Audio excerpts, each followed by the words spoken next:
पंजाब में बजट पेश करना चैलेंज बन गया। गवर्नर ने बजट इजलास ऐवान इकबाल में 2 बजे तलब कर लिया। गवर्नर का सेशन बर्खास्त करने का इख्तियार खत्म हो चुका। इजलास की कार्रवाई 1 बजे असेंबली हॉल में ही होगी। स्पीकर के होते हुए डिप्टी स्पीकर सदारत नहीं कर सकता। स्पीकर पंजाब असेंबली चौधरी परवेज इलाही का मौक़िफ़।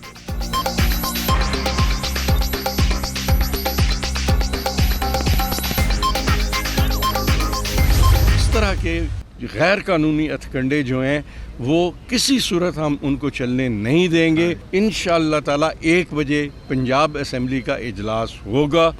इनकी स्पीकर साहब की ज़ेर सदारत होगा। इस वक्त पूरा पंजाब की इंतज़ामिया बिलखसूस पुलिस इन्होंने एक काम पे लगाई हुई है कि पीटीआई को परेशान करो, पीटीआई को गिरफ्तार करो। इन हालात में इन वाक़यात के साथ हमेशा जो हक है वो उभर कर सामने आता है। असेंबली का प्रेमिसेस छोड़कर गैर आईनी तौर पर किसी हॉल के अंदर जाके बजट पेश करना ये हो ही नहीं सकता। और फिर ये समझ रहे हैं क्योंकि इनके पास तादाद पूरी नहीं है, ये समझ रहे हैं कि बजट हम इस तरह से पास करवा लेंगे। ये पास इस तरह नहीं हो सकता। हुकूमत को गैर आईनी इकदाम नहीं उठाने देंगे। किसी और इमारत में इजलास नहीं बुलाया जा सकता। राजा बिशारत, पंजाब पुलिस को पीटीआई पर प्रेशर डालने के लिए लगा दिया गया। सिप्तैन खान, किसी और इमारत में इजलास हो ही नहीं सकता। मियां असलम इकबाल।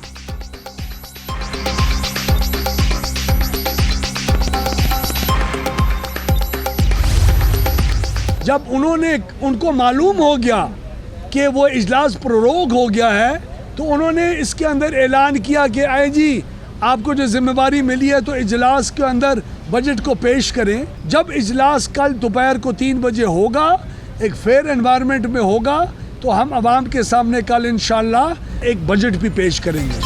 आइन पानी की तरह होता है, अपना रास्ता खुद बनाता है। अवाम को जवाबदेह है, शफाफ तरीके से ऐवान की कार्रवाई चलाने का हक दिया जाए। अवैस लगारी, गवर्नर ने आईनी जिम्मेदारी निभाते हुए इजलास तलब किया। ऑपोजिशन को अवाम की परवाह नहीं, अता तारड़।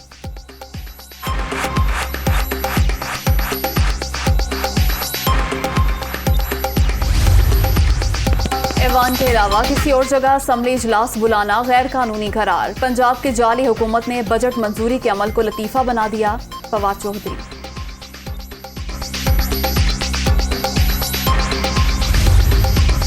वज़ीर-ए-आज़म आज एक रोज़ा दौरे पर लश्करी जाएंगे। खुसूसी इक़्तिसादी जोन का दौरा भी शेड्यूल। प्रोजेक्ट की तामीर और तरक्की पर ब्रीफिंग दी जाएगी। शहबाज शरीफ तकरीब के शुरका से खिताब भी करेंगे।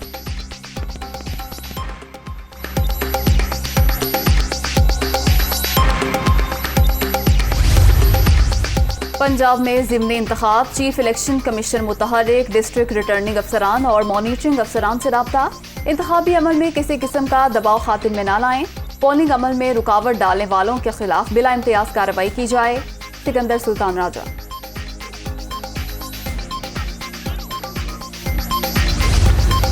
बड़ा क्लैरिटी के साथ आपको ये बता दूं कि उस मीटिंग में chairman joint chief of staff committee, तीनों सर्विसेज चीफ, CGI तमाम मौजूद थे। उस मीटिंग में बहुत वाज़ेह तौर पे, बहुत मुफस्सल अंदाज में शुरका को एजेंसीज की तरफ से अपडेट किया गया, ये ब्रीफ किया गया कि किसी किस्म की कोई साजिश या इस चीज़ के कोई शवाहिद, कोई एविडेंस नहीं है। इसलिए कुछ अरसे से जो अफवाज को और अफवाज पाकिस्तान की लीडरशिप को प्रोपेगेंडा का निशाना बनाया जा रहा है, मनगढ़ंत बेबुनियाद अफवाहें उड़ाई जा रही हैं, जो कि बहुत अनफॉर्चुनेट है।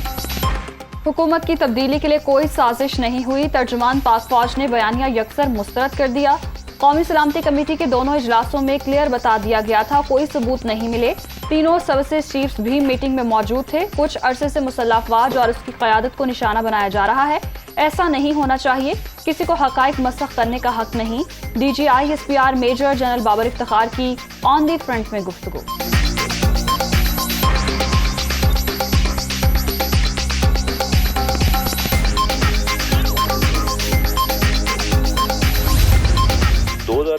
से पाकिस्तान फौज ने अपने बजट में कोई इजाफा नहीं किया। इन चैलेंजेस के बावजूद और इस शरह महंगाई के बावजूद हमने अल्हम्दुलिल्लाह अपनी हरबी सलाहियतों में किसी किस्म की कमी नहीं आने दी।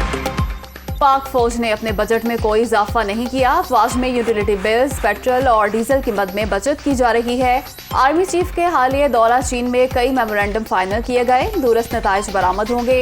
CPEC की सिक्योरिटी के लिए 24 घंटे काम जारी है। मेजर जनरल बाबर इफ्तिखार का इजहार ख्याल, परवेज मुशर्रफ की वापसी का फैसला उनकी फैमिली ने करना है, इंतजाम किए जा सकते हैं। DGISPR।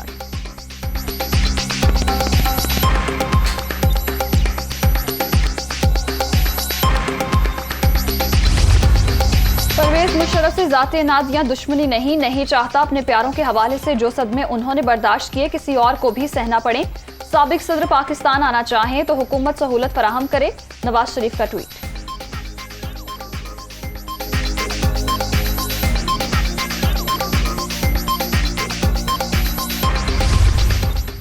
पाकिस्तान का कौमी बैंक दिवालिया होने से बच गया। पाकिस्तान ने न्यूयॉर्क की फेडरल कोर्ट से मुकदमा जीत लिया। मुकदमा हारने पर अरबों डॉलर्स का जुर्माना आयद हो सकता था।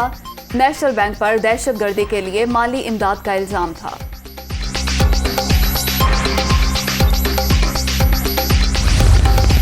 $1 खरब 714 अरब रुपए का तकरीबन तखमीना है विथ नो न्यू टैक्सेस 2016, 2017, 2018, 2019 और 2021 में admissible to employees of federal government जो भी हमने दिए थे वो हम मर्ज कर रहे हैं। बेसिक पे स्केल 2022 में ad hoc relief allowance at the rate of 15% of basic pay scale to government of Sindh employees is being proposed. अगर किसी सूबे में सिंध के सूबे के मुलाजिमीन से बजट ज्यादा होगी तो हम उसको सिंध के बराबर करेंगे।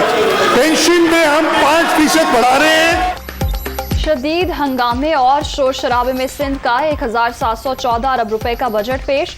सरकारी मुलाजिमीन के लिए तनख्वाहों में 15% एडहॉक रिलीफ अलाउंस का ऐलान। पेंशन 5% बढ़ा दी गई। मजमूई खसारा 33 अरब।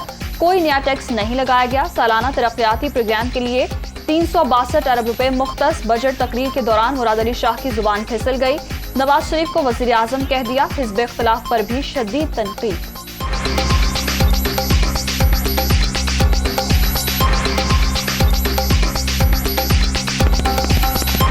Madam Speaker, I must thank the Prime Minister of Pakistan, Mia Mohammad Nawaz Sharif, his team.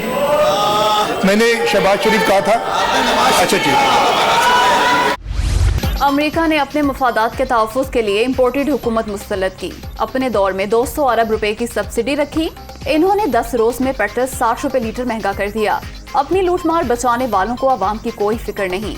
पुरअमन एहतजाज हमारा हक। जल्द इस्लामाबाद पहुंचने की कॉल दूंगा। इमरान खान का इज्तिमा से खिताब।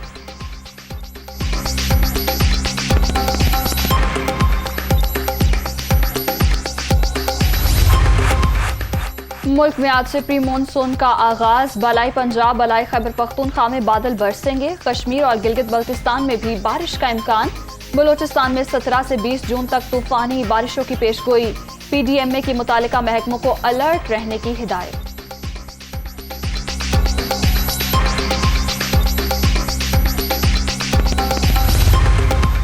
लाहौर के इलाके वॉल्टन रोड पर फायरिंग। मियां बीवी समेत 4 अफराद कत्ल। SSP इन्वेस्टिगेशन का जाए वक़ुआ का दौरा। फॉरेंसिक टीमों ने शवाहिद इकट्ठे कर लिए।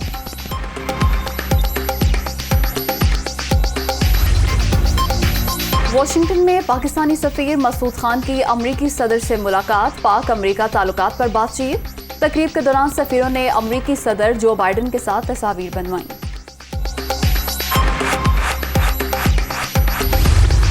अमरीकी सदर 15 जुलाई को 2 रोज़ा दौरे पर सऊदी अरब पहुंचेंगे। जो बाइडन की शाह सलमान और वली अहद मोहम्मद बिन सलमान से मुलाकातें शेड्यूल। खलीजी ममालिक के सरबराही कॉन्फ्रेंस में शिरकत भी करेंगे।